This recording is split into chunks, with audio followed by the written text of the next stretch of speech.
Welcome guys to the second installment in the zone-to-zone trading system. In the last video, we had drawn out the zones. We had discussed what zones do and how to put them on the chart. In this one, we are going to see how to use them to exactly trade. So we discussed how zones are these areas on the chart where price usually sees a reaction. Now, given that we already know what levels are important, we should be able to trade based on it. And how we're going to do is, right now we're going to discuss how to trade based on daily zones, okay? So what I'm going to try to do is trade from one daily zone to the next. Now, we already discussed that larger time frame zones are important, more important. So on the same chart, if I have daily zones, I should also have weekly and monthly zones. In our case, right now, weekly should do. We don't really need the monthly zones, but usually it's good to have them. Now, what we are going to do is we are trying to trade from one daily zone to the next. In that case, our entries and exits will be determined on the hourly chart. All right. So if we're trying to trade from one daily zone to next, what we want to look for on the hourly chart is some form of consolidation around the zone and a break out of that consolidation. What do I mean by that? I mean some form of box, some form of sideways movement around that zone.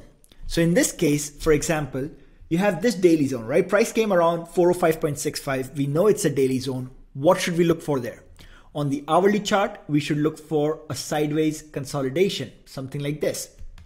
Now, if price breaks higher from this consolidation, we know this zone ended up acting as a support and price will likely go higher to the next zone.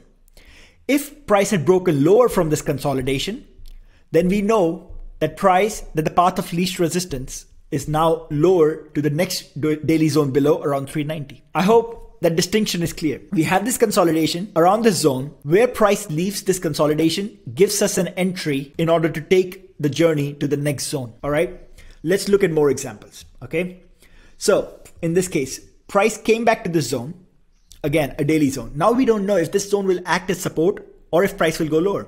So we wait for a consolidation. Once price leaves that consolidation, the path of least resistance is higher. The path price is most likely to take is higher.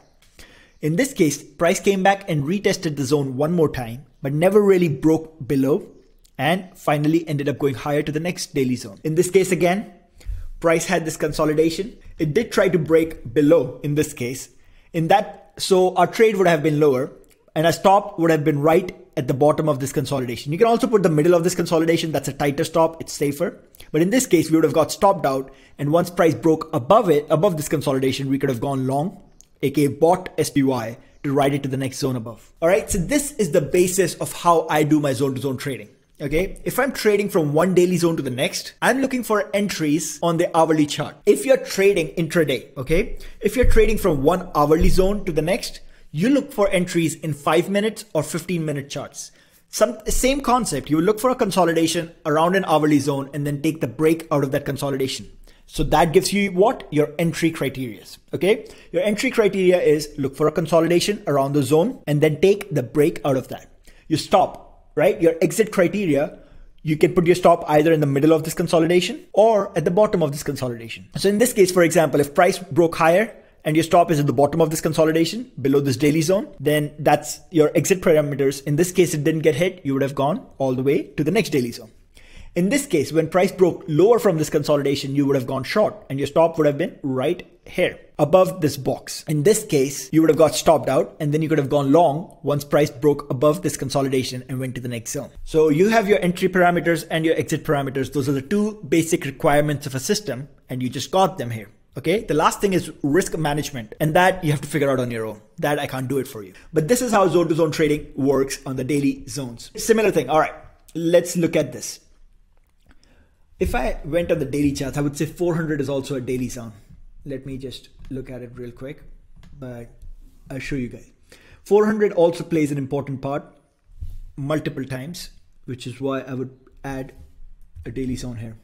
You can see acted as resistance, acted as support, and this is all on the daily charts. Acted as resistance, and so on.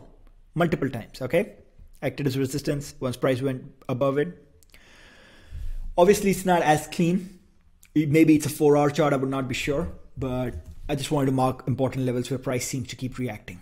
That way I don't get bamboozled.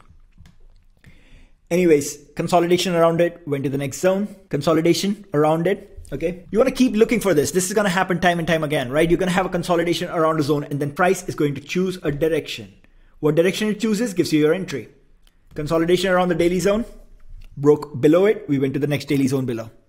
All right, here the opposite. We had consolidation at this daily zone, price broke higher, and then went to the next daily zone above. You see? What do I mean by consolidation? I simply mean sideways price action. You can call it a box, you can call it whatever, right? Just means sideways price action.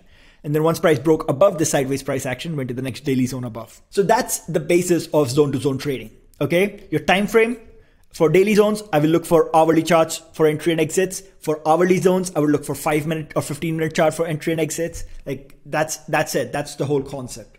Now, one thing I guess I will give it to you guys is sometimes in this kind of trading, you can look for setups or consolidations and might start over trading. All right. One metric that I use to filter out some of my trades is the simple moving average. I use the simple moving average. My setting is a 50.